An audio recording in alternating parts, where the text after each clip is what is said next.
nome é Samira e hoje eu vou falar sobre o que é violência. Bom, a violência vem do latim violentia, que significa a força que é usada contra o direito e a lei, derivado da raiz vis, que significa força. Basicamente, é violência relacionada ao físico, a violência física, e a definição é bem limitada. A OMS, Organização Mundial da Saúde, define 3 tipos de violência: a autoprovocada, a interpessoal e a violência coletiva. A autoprovocada é autoagressão ou suicídio. A interpessoal é de 2 ou mais indivíduos e a violência coletiva são de grupos, violência em grupo, como grupos terroristas. Temos um filósofo chamado Ives Michaud, que segundo ele, a violência ocorre quando um ou mais agressores, assim que a gente fala, né, eles cometem esse ato de violência, seja para uma pessoa ou mais, e esse ato de violência vai decorrer para uma ou mais pessoas, direto ou indiretamente, sobre o físico, violência falando sobre o físico, sobre moral, sobre impostos ou em suas participações simbólicas ou culturais. E temos um outro filósofo chamado Bernard Charlotte, que, por sua vez, ele define a violência como um indivíduo, né? O indivíduo que está sofrendo a agressão, ele não é mais uma pessoa, e sim um objeto. Ele, então, não tem mais sentimentos, ele não tem mais sensações, não tem mais nada. É uma situação em que ele é tratado como objeto e que seus direitos humanos são negados, não são considerados. Bom, como você pode perceber, a violência tem várias definições conceituais, e para contemplar as suas especificidades, por esse motivo é comum as pesquisas sobre violência serem delimitadas pelo contexto geográfico ou por diferentes recortes temáticos, considerando as características da vítima da violência, o local ou o contexto que ocorre a violência, as características dos agressores, as características da violência cometida e as causas das motivações dos atos violentos. Bom, agora eu vou falar sobre violência e controle social. A violência é um dos problemas sociais da atualidade, e o conceito violência depende do tempo e espaço, segundo padrões sociais de cada grupo ou sociedade. Norbert Elias, sociólogo alemão, publicou a obra O Processo Civilizador em 1939, e esse estudo demonstra que as definições de violência e controle social têm tudo a ver com o contexto histórico e cultural. Tá bom. Nisso, temos a criação do Estado moderno, que teve o estabelecimento de normas de conduta social que impede os cidadãos de recorrerem à violência física ou à força, que é para não fazer injustiça com as próprias mãos. O Estado também tem o dever de proteger os seus cidadãos. O Estado também tem o uso de violência legítima, que é para a pacificação de controle social ou para o controle externo e interno dos indivíduos. Bom, os mecanismos externos são a conduta violência com repressões estatal e condutas indesejáveis. E o mecanismo interno é sobre os próprios indivíduos com a sua consciência ou autocontrole por meio de normas, etiquetas e civilidade. Agora que você já sabe o básico sobre violência, que você já sabe o que significa essa palavra, vamos ver sobre a violência urbana. A violência, ela te gera medo, ela te gera antecipação do que pode acontecer e, logicamente, você fica inseguro. Você tem medo, insegurança e você fica com aquele perigo iminente na sua cabeça. Pois é, e é aí que a gente tira que o medo, ele consegue exercer influência no comportamento humano. Ele pode te influenciar em qualquer coisa que você for fazer. Inclusive, isso pode te retrair socialmente. A partir do momento que você tem medo, que você tem essa influência do medo na sua vida, você vai deixar de sair, você vai se vestir de outro jeito quando você for sair, você vai querer se esconder para que a sociedade não te veja, você vai querer fugir da sociedade. E isso acabou criando o que os sociólogos pesquisaram e chamaram de cultura do medo. Essa cultura do medo tem grande influência e grande poder sobre nós. E ela atua como em nós? Ela atua por meio de mídias, redes sociais, coisas que sensacionalizam a violência.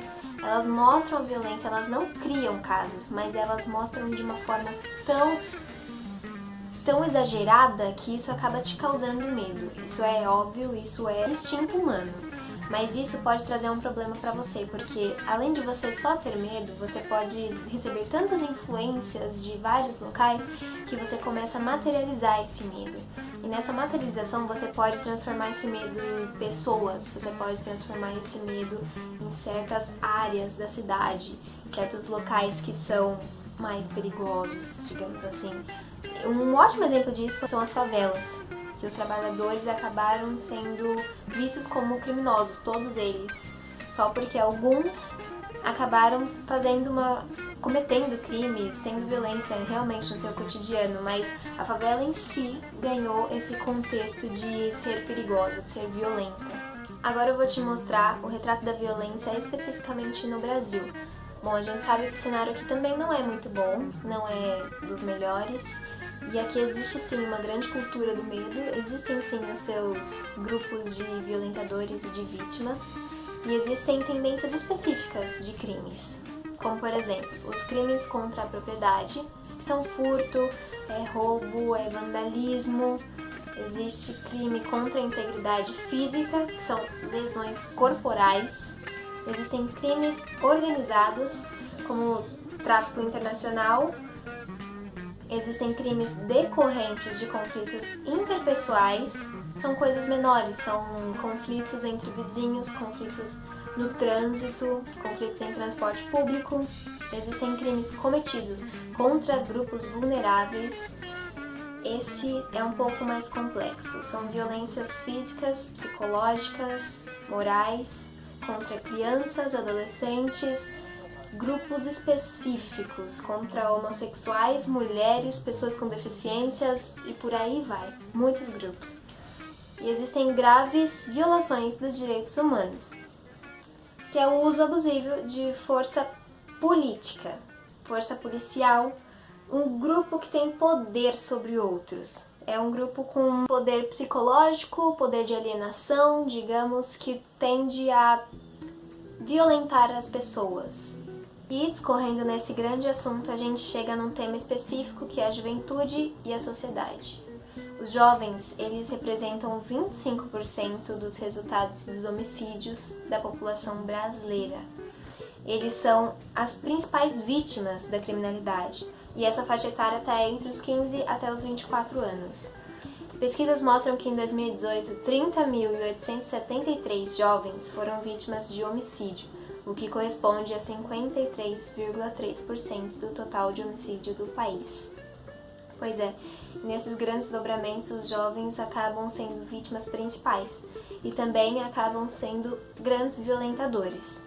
Uma pesquisa de uma socióloga chamada Miriam Abramovay, ela fala assim: a violência sofrida e também praticada por jovens decorre da condição de vulnerabilidade socioeconômica em que eles se encontram, especificamente da falta de acesso a oportunidades sociais, econômicas e culturais oferecidas pela sociedade. No entanto, esse não é o único elemento que explica a relação entre a juventude e a violência. A ele somam-se outros fatores, como a ampliação do mercado de drogas e do crime organizado, a facilidade de acesso a armas e a violência policial direcionada aos jovens de bairros periféricos. Ou seja, os jovens estão atuando nos dois lados da moeda, mas principalmente como vítimas. E a gente sabe que o que causa mais medo nas pessoas é esse crime da integridade física, inclusive que é o mais violento, que é o que todo mundo tem medo. A gente vai ver agora a mortalidade violenta aqui no Brasil. Tem sempre uma tendência de crescimento que foi pesquisado durante as décadas, e a gente pode ver que no ano de 1979 o registro foi de 11.194 mortes por homicídio. E através do Atlas da Violência de 2010 a gente pode ver que no ano de 2018 foram 57.956 homicídios. Isso corresponde a uma taxa de 27,8 pessoas que morrem a cada 100 mil habitantes. Tudo bem? Agora vamos falar sobre a violência contra a população LGBT, que há pouco tempo atrás sofreu muito preconceito. Porém, com o passar do tempo, o grupo vem ganhando seu espaço, mas mesmo assim, é um público que sofre muito preconceito, segundo os dados no ano de 2018, contra a população LGBT, que há mais de 700 casos de lesão corporal dolosa e intencional, e mais de 100 casos de homicídios intencionais. Mas todos sabemos que esse número está muito longe de representar a realidade, Bom, gente, agora eu vou mostrar um breve relato de um preconceito que aconteceu com esse rapaz.